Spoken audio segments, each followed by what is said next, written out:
Hi everyone and welcome back to the 7th episode of the Modesto cooking show. I'm a little bit nervous because it's just me back here. No, I'm just kidding. But I usually don't bake. I'm more of a cook. So I've never been invited on, but I was today. So this is exciting. My key thing that I like to cook, I also cook other things, but is eggs. And so today we're gonna make some eggs, but we're gonna start with English muffins. So you start with 7 cups of flour. We did 3.5 cups of wheat flour and 3.5 cups regular flour because our mom really loves wheat. Anyways, okay, then you put in 1/4 cup of butter, room temperature. Then a tablespoon of salt. We use pink salts. 2 tablespoons of sugar. A cup of water. It's supposed to be warm. 1 tablespoon yeast. A cup of milk. And a cup of sourdough starter. Micah made this herself. So you plop it all in there. Isn't it so stretchy? Yeah. And then you just mix it around. And I like to start, as if I've ever made this before. Today I'm gonna start to mix it with the spatula just to get all that liquid a little bit incorporated. But then I'm gonna go in after I wash my hands, which is about now.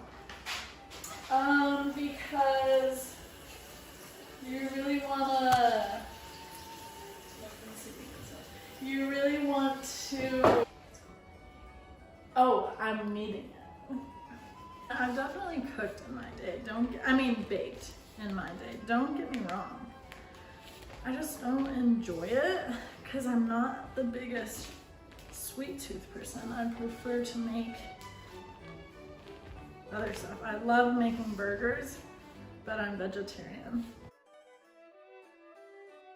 Add liquid if necessary. I might have just read our recipe. I thought I read ahead, but apparently I read ahead wrong, and this is why I don't bake. So right now we're kneading.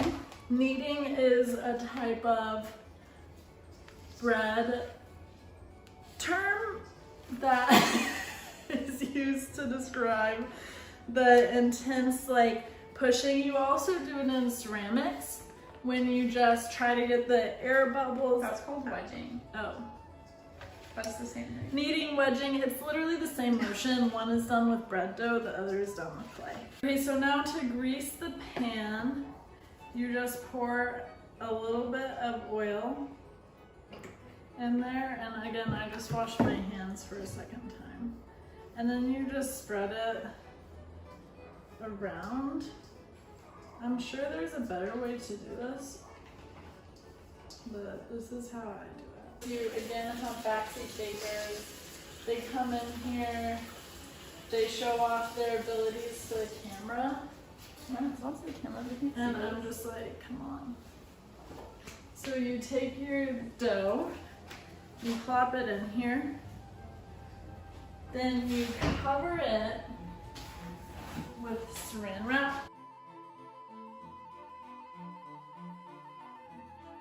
Now you let it sit for 24 hours in the fridge. Ours is already in there.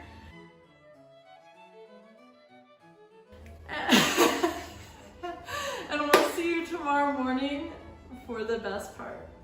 Bye. We're back. It's day 2 of my cooking journey. So now we take our English muffins that have sat. No, please, join my that have sat for 24 hours. These are gluten-free ones. So you just plop them on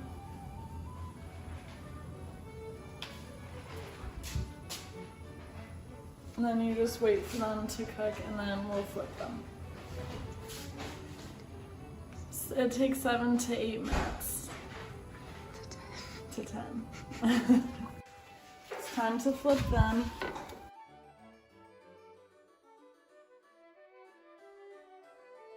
Oh, and then our English muffins are done. Oh, so you check the temperature for 210. 210. So now you just put them onto your thing. These are so fluffy. They honestly, I'm impressed with myself. Goes over. So now we're gonna make hollandaise sauce. So this is actually really easy. I looked up an easy one. You start by adding 3 egg yolks, a tablespoon of lemon juice, a teaspoon Dijon mustard. Oops.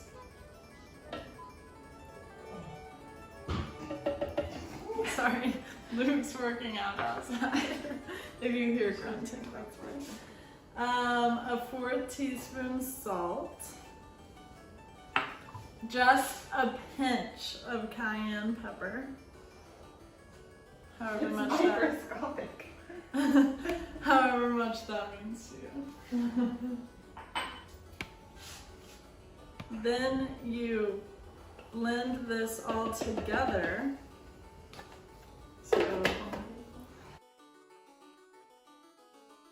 Okay, so do you want to drizzle in the butter or keep it going? I'll drizzle it in. Okay, so now you drizzle in half a cup of butter really slow because you don't melted butter. And as you go, your your hollandaise sauce should be getting thicker and creamier looking. We've never ever attempted to make this, so hopefully it's good. And you want to check it. Ooh, yeah. We did good. Yes. So then it's just like this creamy base. But what you want to do is keep it warm until you're ready to use it. So how you do that is you pour it into a smaller bowl and then put that in a bigger bowl with warm water, or just make it when you're ready to use it. So I've looked up a ton of poached egg recipes and none of them ever worked for me, so I made up my own. Well, this probably exists, but water. Then I crack my egg, and they say like strain it to get rid of the wispies that show up. And I say, I got a shell in there. Delete this.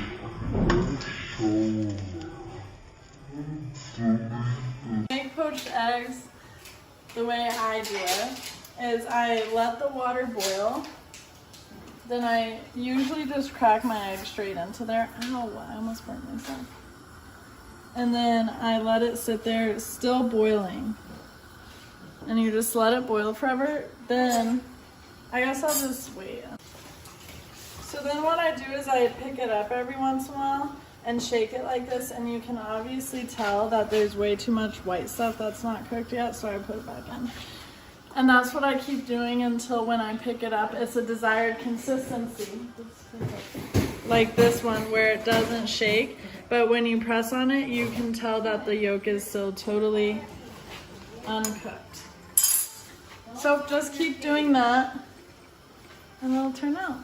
But let the water continue to boil. Don't turn it down.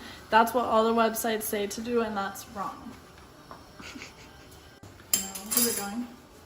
Okay, so then we're making eggs Florentine because I'm vegetarian, so I'm not gonna put meat on it. But what we do is we put a big bed of spinach on top of our English muffin. Then place your poached egg. You can do 1, 2, 5, I guess. Then you just take a drizzle of your hollandaise. I don't really know how much of this you're supposed to put on.